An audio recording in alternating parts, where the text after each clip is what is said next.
are thousands of mosques throughout the UAE. In Dubai, for instance, mosques are found dotted across the city as prayer is an integral part of the faith.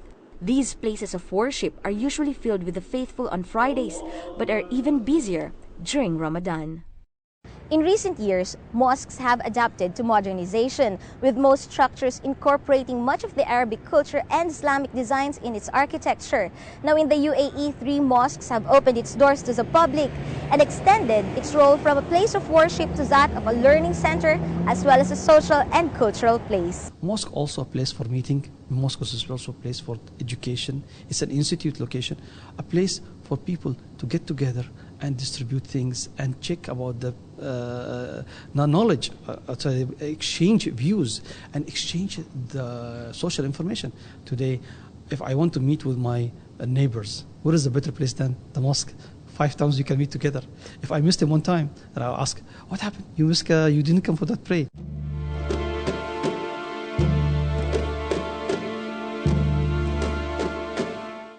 Masjid is the Arabic word for mosque, which means a place of prostration. The holy day of the Islamic week is Friday, on which day all adult Muslim men are commanded to go to the mosque for prayer. Mosques have a special place for women where they can pray without being seen, or if they wish, they can also perform their prayers at home. The elegantly detailed Grand Mosque in Jumeirah is the first ever in the country to invite and allow everyone, including non-Muslims, entry into the house of prayer. It is a dominant landmark in the city of Dubai and is a complement to modern Islamic architecture. Built of stone in medieval Fatimid tradition, it is well known for its twin minarets as well as majestic dome, and is undoubtedly among the Emirates' most visited, admired, and photographed site. The Sheikh Mohammed Center for Cultural Understanding organizes visits such as this to encourage dialogue, cultural understanding, and an insight to the Islamic religion.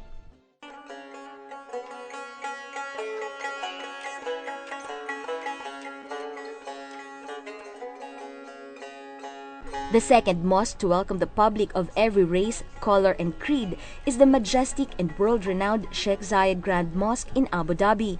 To date, it is the most significant religious and national landmark in the capital. Perhaps it is also one of the most significant architectural treasures of modern UAE society, initiated by the country's late father, the President His Highness Sheikh Zayed bin Sultan Al Nahyan.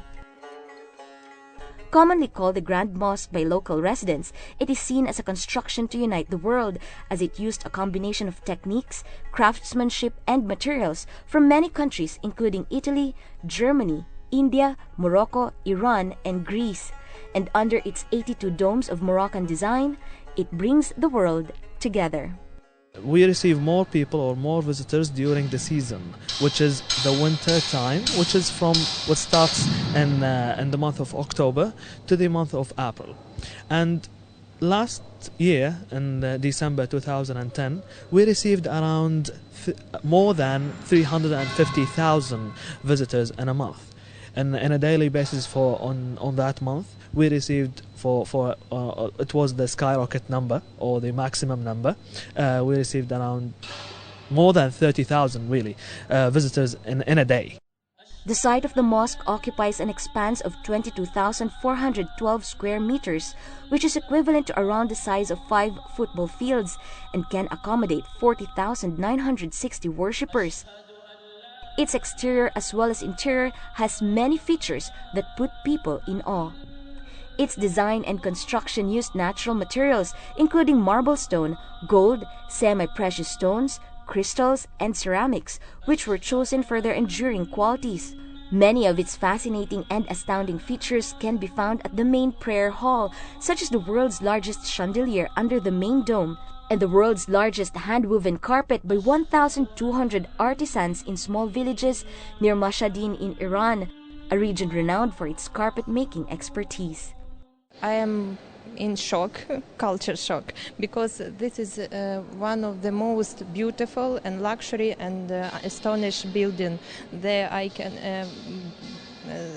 have been, and I'm glad to know more about this religion. we're here on holiday. We're very first time we've been to Abu Dhabi. We're here with friends, so we want to see the culture. So in terms of specific questions, it was more around understanding the way the mosque operates and the timings of the prayers and why they do their 5 prayers. So it's just to understand the culture. Certainly a different appreciation. It's very hard to fast. I appreciate what they do. I think it's amazing. I've tried to do it. I think this year it's going to be very difficult. It's the hottest time to fast. How do they survive without water? What do they do to keep them hydrated during the day? However, for Muslims, the Qibla wall at the mosque is perhaps the most noteworthy, at an impressive 23 meters high and 50 meters wide, featuring the 99 names or qualities of Allah. It points to the direction of the Kaaba in Mecca, where a Muslim faces while praying. All the time when we pray, we face the direction of Mecca and the direction of the holy city or the holy cube in Mecca in Saudi Arabia. From outside it looks like Taj Mahal in India, really. But when you get inside it's completely different. It makes you very comfortable, very peaceful. I am Muslim and I used to be to the mosque, but this mosque is very unbelievable, very fantastic. I never seen a mosque like this. There are numerous tours organized for groups and visitors who want to learn more about Islam and the UAE's customs and way of life. In Ramadan, the route of the tours will not be different, but the content or the ideas or the inspiration that the tours would add to the culture guides would add to their tours would be more in focus about Ramadan.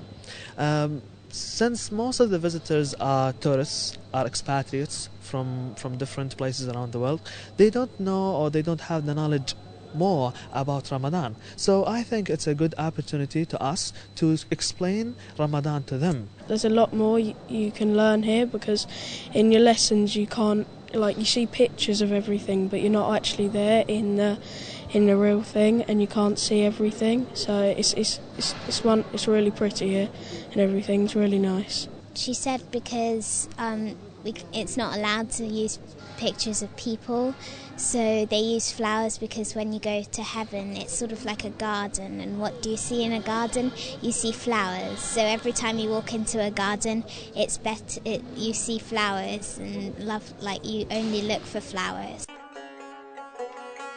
As with all places, there are also standard rules that must be followed when visiting a mosque.